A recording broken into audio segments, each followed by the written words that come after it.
बगैर खाने के हम 3 हफ्ते रह सकते हैं, बगैर पानी के 3 दिन, लेकिन बगैर सांस के 3 मिनट भी नहीं। WHO के अनुसार पिछले साल 70 लाख लोगों की मौत एयर पोल्यूशन से हुई है। तो आज हम यही बात करने वाले हैं, हमारी सांसें कैसे सलामत रहें। हवा में 3 गड़बड़ियाँ होती हैं। पहली कार्बन और डस्ट पार्टिकल्स, दूसरी जहरीली गैसें और तीसरी ऑक्सीजन की कमी।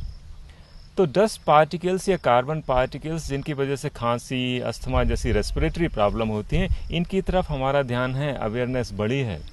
लेकिन ऑक्सीजन की कमी, जो कि एक्चुअल में शहरों की ज़्यादा गंभीर समस्या हो गई है, इसकी तरफ अभी हमारा ध्यान नहीं है।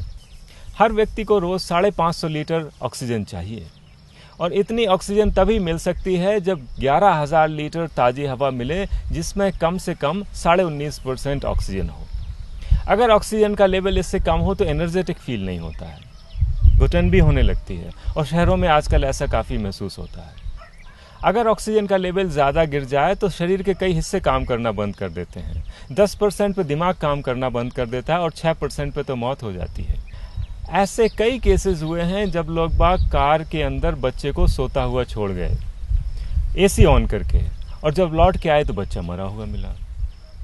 एक और चीज़ जो आजकल काफ़ी बढ़ रही है वो ये है कि जिनके घरों में एसी है उनके यहाँ कैंसर बढ़ रहा है, और इसका कारण भी ऑक्सीजन की कमी है। क्योंकि जब एसी लग जाता है घर में तो खिड़कियाँ बहुत कम खुलती हैं, और खिड़कियाँ खुलती नहीं तो ताज़ी हवा आती नहीं है, और ऑक्सीजन का लेवल कम हो जाता है। कैंसर सेल और नॉर्मल सेल के मेटाबॉलिज्म में ये फ़र्क होता है कि कैंसर सेल्स को ऑक्सीजन नहीं चाहिए।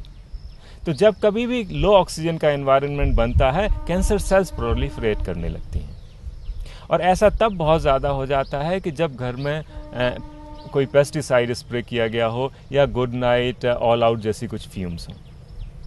तो आज की सबसे बड़ी चुनौती यही है कि ऑक्सीजन के लेवल को कैसे मेंटेन किया जाए। तो इसका एक तरीका तो ये है, चलो भाग चलें जंगल की ओर, लेकिन ये सब तो नहीं कर सकते हैं। तो जो ये नहीं कर सकते हैं उनके लिए सुझाव नंबर 1 ये है कि घर में अगर एसी है तो उसे तुरंत निकाल के कबाड़ी को दे दें, क्योंकि जब तक एसी नहीं जाएगा खिड़कियां नहीं खुलेंगी, और जब तक खिड़कियां नहीं खुलेंगी तब तक 11,000 लीटर पर पर्सन हवा अंदर नहीं आएगी, और इससे कम हवा में काम नहीं चलेगा, क्योंकि बाहर की हवा में ऑलरेडी ऑक्सीजन कम है। दूसरा काम यह करें कि घर में जितना भी गैर ज़रूरी सामान है वो ज़रूरतमंद लोगों को दे दें, क्योंकि जितना ज़्यादा खाली स्पेस होगा उतना ज़्यादा हवा के आने की, रहने की गुंजाइश बनेगी। कई लोगों के घरों में ऐसा है कि घर सामान से पटे पड़े हैं, अब घर में अंदर खाली जगह ही नहीं तो हवा आए कैसे, और हर सामान अपनी कुछ ना कुछ वेपर्स भी छोड़ता है। तो अगर सामान कम होगा तो हम उनकी वेपर्स से भी बचेंगे। और तीसरा काम जो हम सबको करना चाहिए वो ये है कि हमें खुद अपना एयर पोल्यूशन कम करना चाहिए। कार की जगह हम पब्लिक ट्रांसपोर्ट से जा सकते हैं, क्योंकि 1 लीटर डीजल या पेट्रोल 10,000 लीटर हवा खाता है, और शहरों में आजकल ऐसे हालात बन गए हैं कि जितनी हवा हम लोग नहीं खा रहे हैं उससे ज़्यादा कारें खा रही हैं। तो हमें अपना कार्बन फुटप्रिंट कम करना होगा। हमें ख़रीदारी भी कम करनी चाहिए, सिर्फ वही सामान खरीदना चाहिए जो बहुत ज़रूरी हो, क्योंकि हर सामान के बनने में एयर पोल्यूशन होता है।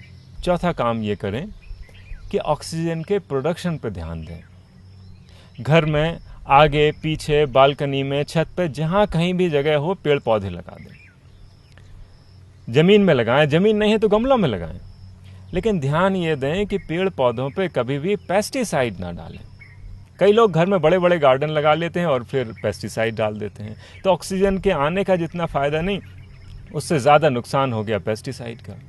और इस सब के बावजूद भी जंगल की सैर को ज़रूर जाएं, क्योंकि आफ्टर ऑल असली हवा तो वही है।